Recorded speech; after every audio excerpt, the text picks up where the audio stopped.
Break news. Chit fund కంపెనీల మోసాలకు సామాన్యులు బలవుతున్నారు. తమ సంపాదనలో పైసా పోగు చేసి దాచిన డబ్బును చిట్ ఫండ్స్ నిర్వాహకులు దోచుకుంటున్నారు. ఏదో అవసరాలకు ఉపయోగపడుతుందని దాచుకుంటే యాజమాన్యం బోర్డు తిప్పేయడంతో బాధితులు రోడ్డున పడుతున్నారు.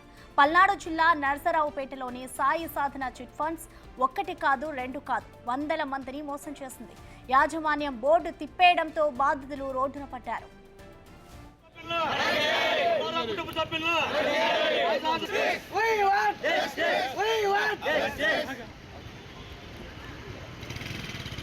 విషయం వెలుగులోకి రావడంతో సాయి సాధన చిట్స్ ఫండ్ సంస్థ అధినేతకు కోర్టు 14 రోజుల రిమాండ్ విధించింది.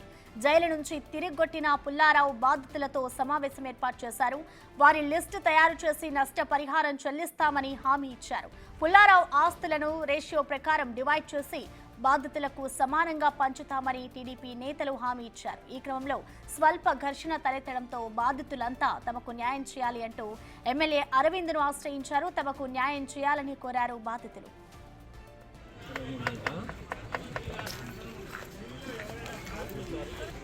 మేము అందరం మేము వేరుపడ్డాం. నేను 20 ఏళ్ళు గుంటూరు పోయి మేము చూస్తున్నాం. మరి నాకేం తెలియదు. మీ అందరి కాడే ఉంచుకున్నారు. మీ అందరి కాడ పెరిగిండు. నాకేం తెలియదు.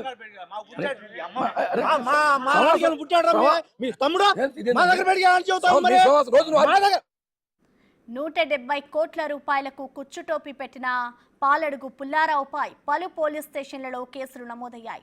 సాయి సాధనకు సంబంధించి అన్ని ఆర్థిక లావాదేవీలు నిలుపుదల చేయాలని పోలీసులు నోటీసులు జారీ చేశారు.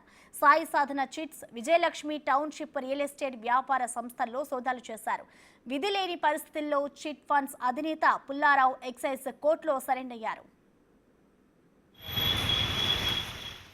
మాది నర్సాపేట అండి. మేము అంతకుముందేమో చేబ్రోల్ నుంచి ఇల్లు అమ్ముకొని ఆ డబ్బులు తీసుకొని ఇక్కడ వచ్చి అద్దెగా ఉంటున్నామండి. ఆ డబ్బులు ఇక్కడ తెలిసిన వాళ్ళ నుంచి ఆయనకు వడ్డీకి ఇచ్చామండి.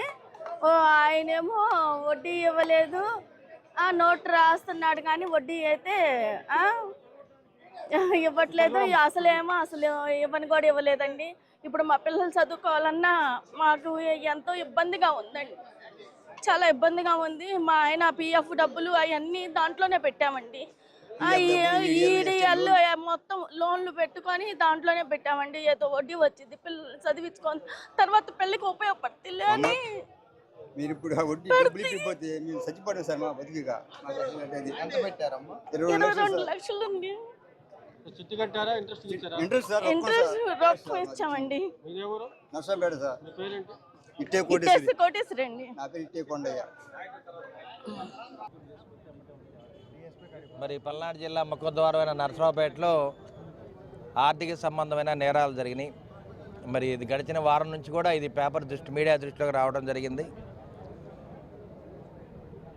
ఈ కార్యక్రమంలో మరి పుల్లారావు గారు సాయి సాధన చిట్ ఫండ్స్ దాదాపు 350 కోట్ల రూపాయలని మరి అక్రమంగా ఆయన ఎగవేసి మరి వాళ్ళ మనిషి దొరకకుండా పోవడం జరిగింది. మా సాయి సాధన పుల్లారావు, వారి కుటుంబ సభ్యులు కానీ వాళ్ళ చుట్టాలు కానీ అందరూ కూడా ఎక్కడ జనానికి కనపడకుండా పారిపోయిన పరిస్థితి. ఇటువంటి కార్యక్రమంలో పుల్లారావు గారు ఎవరైతే ఆర్థిక నేరగాడు ఉన్నాడో అతని మీద మరి వాళ్ళ కోర్టులో లొంగిపోవడం, అదేవిధంగా జైల్లో ఉండడం జరిగింది. మరి దీనికి డిఎస్పీ గారు కానీ ఎస్పీ గారు వీళ్ళందరూ కూడా దీని మీద ఇన్వెస్టిగేట్ చేస్తున్నారు. ఆయన విచారణ చేయడానికి 15 రోజులు రిమాండ్ కింద అడిగారు. ఈ 15 రోజులు కస్టడీలో తీసుకొని విచారణ చేసి బాధితులందరూ కూడా న్యాయం చేయడానికి పోలీస్ వ్యవస్థ ప్రయత్నిస్తుంది. అదేవిధంగా ఈ ఆర్థిక నేరాలు ఎవరైతే మరి అగ్రభాగాన ఉన్నారో వాళ్ళందరూ కూడా అరెస్ట్ చేస్తారు. బాధితులందరూ కూడా న్యాయం జరిగేటట్టు మరి చంద్రబాబు నాయుడు గారి దృష్టికి, అదేవిధంగా హోమ్ మినిస్టర్ దృష్టి కూడా ఇది ఆల్మోస్ట్ వెళ్ళింది ఇంతకుముందే. తప్పనిసరిగా ఎవరైతే ఈ బాధితులు ఉన్నారో వాళ్ళందరూ కూడా చంద్రబాబు నాయుడు గారి దృష్టికి తీసుకెళ్లి న్యాయం చేయడానికి ఒక ఎమ్మెల్యేగా నర్సరావుపేట నుంచి నేను గట్టిగా ప్రయత్నం చేస్తాను. దీన్ని నేను మొదటి నుంచి కూడా ఎస్పీ గారితో, ఐజీ గారితో, డిఎస్పీ గారితో మాట్లాడుతూ ఉన్నాను. కాబట్టి ఈ పుల్లారావుని కస్టడీలో తీసుకొని వాళ్ళు విచారణ చేస్తారు. తప్పనిసరిగా బాధితుల పక్షాన ప్రభుత్వం ఉంటుంది.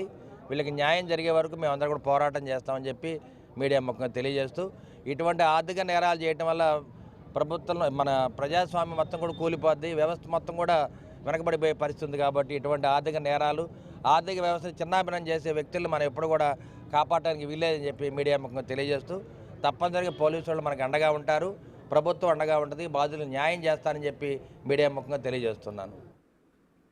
ఇక ఈ ఘటనకు సంబంధించిన కంప్లీట్ డీటెయిల్స్ ని మా ప్రతినిధి సాయి శంకర్ లైవ్ ద్వారా అందిస్తారు. సాయి శంకర్, మనం చూస్తూ ఉన్నాము ఇటు చాలా మంది బాధితులు చిట్ ఫండ్స్ లో తమ డబ్బుల్ని పెట్టి మేము మోసపోయామంటూ కూడా బాధితులు ఆవేదన వ్యక్తం చేస్తున్నారు. అసలు ఎంతమంది బాధితులు ఉన్నారు, డీటెయిల్స్ అంటే సాయి శంకర్?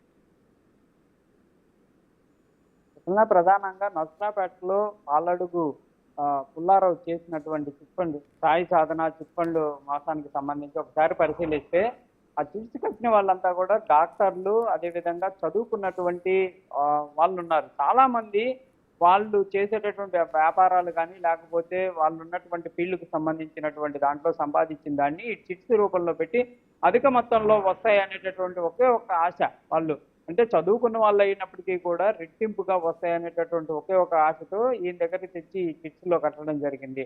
అదైతే పూర్తిగా కూడా గత కొద్ది రోజులుగా కూడా వాళ్ళందరికీ కూడా ముఖం చాటేయటం, చిట్స్కి సంబంధించినటువంటి ఫండ్స్ ఏవైతే రావాల్సినవి ఉన్నాయో ఇంట్రెస్ట్తో కలిపి ఇస్తానంటూ కూడా మాయమాటలు చెప్తూ కూడా గత కొద్ది రోజులుగా తప్పించుకొని తిరుగుతున్నటువంటి ప్రయత్నం చేశారు. అయితే బాధితులు ఎవ్వరూ కూడా బయటికి రావడానికి కూడా సంజయించినటువంటి పరిస్థితి. అయితే ఒకే ఒక్క బాధితుడు బయటికి రావటం, అతను ఇచ్చినటువంటి కంప్లైంట్ ఆధారంగా పోలీసులు ఆ కేసును బుక్ చేయడంతో ఆ పుల్లారావు, ఎవరైతే పాలడుగు పుల్లారావు, వెంటనే కోర్టులో లొంగిపోవడం జరిగింది. అయితే ఇదంతా కూడా జరుగుతున్నటువంటి నేపథ్యంలో బాధితులు అధిక సంఖ్యలో ఈ రోజు నరసరాపేట సాయి సాధన చిట్స్కి రావడం జరిగింది. ఒక్కసారిగా కూడా వందలాది మంది తమకు న్యాయం చేయాలంటూ కూడా నరసరాపేట ఎమ్మెల్యే అరవింద్ బాబు కార్యాలయానికి వెళ్ళారు. ఆయన కూడా బాధితులందరితో మాట్లాడటం జరిగింది. ప్రధానంగా ఒకసారి చిట్స్కి సంబంధించినటువంటి బాధితులను కూడా మనం చూస్తే కూడా వందలాది మంది ఉన్నారనే విధంగా తెలుస్తుంది. అయితే పూర్తిగా ఎంతమంది అసలు దీన్ని కట్టారు, ఎంతమందికి ఇంకా డబ్బులు ఇవ్వాల్సిందే అనేది కూడా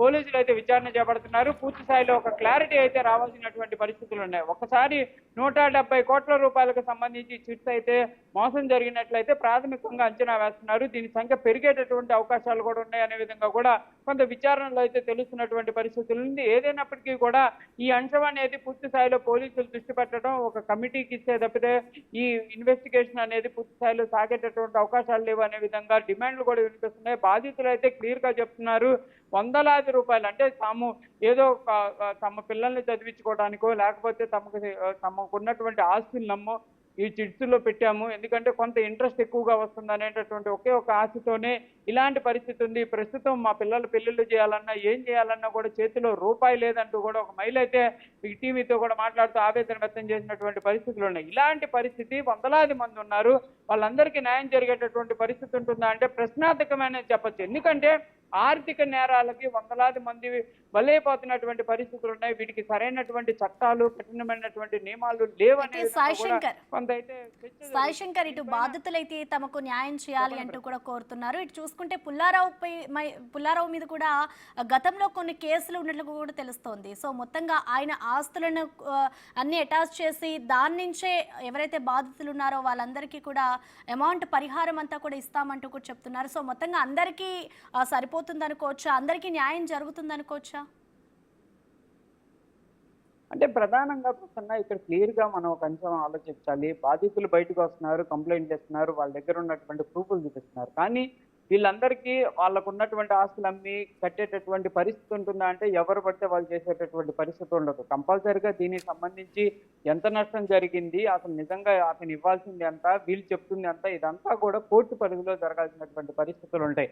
విచారణ అనేది వేగవంతంగా పోలీసులు చేపడితే తప్పితే బాధితులందరికీ కూడా న్యాయం జరిగేటటువంటి అవకాశాలు ఉండవు. లేకపోతే ప్రభుత్వమే ఇనిషియల్గా తీసుకొని వీళ్ళకి న్యాయం చేయాల్సినటువంటి పరిస్థితులు ఉంటాయి. వీటిల్లో ఏది కూడా ఒక్కసారిగా ఒక్క రోజులో జరిగేటటువంటి ప్రక్రియ కాదు. కంపల్సరీగా దీనికి డేస్ పట్టేటటువంటి అవకాశాలు ఉంటాయి. కాకపోతే ప్రస్తుతం అసలు ఈ పాటలకు పుల్లారావు బాధితులు ఎంతమంది ఉన్నారు, వారికి ఏ విధంగా న్యాయం చేయాలనేది ఒక అంచనా అయితే వేయాల్సినటువంటి పరిస్థితులు ఉన్నాయి. ప్రస్తుతానికి బాధితులు రోజు రోజుకు పెరుగుతున్నారు కాబట్టి నిజంగా ఈ చిట్ ఫండ్ కంపెనీలోనే మోసం చేశాడా, లేకపోతే ఆయన పైన గతంలో కూడా అనేక కేసులు కూడా ఉన్నట్లు కూడా పోలీసులు చెప్తున్నారు. ఇదంతా కూడా ఒక అంచనా వేసి అతను నిజంగానే ఏ విధంగా ఈ డబ్బును అనేది ఎక్కడెక్కడ ఇన్వెస్ట్మెంట్ చేయడం జరిగింది అనే దానిపైన కూడా దృష్టి పెట్టాల్సినటువంటి అవసరం అయితే ఉంది. పోలీసులు చేసేటటువంటి ఇన్వెస్టిగేషన్ అనేది పర్ఫెక్ట్ గా జరిగితే కంపల్సరీగా బాధితులకు న్యాయం జరిగేటటువంటి అవకాశాలు ఉంటాయి. దీనిపైన ప్రభుత్వం దృష్టి కూడా తీసుకెళ్తాననే విధంగా కూడా ఎమ్మెల్యే అరవింద్ బాబు చెప్తున్నారు.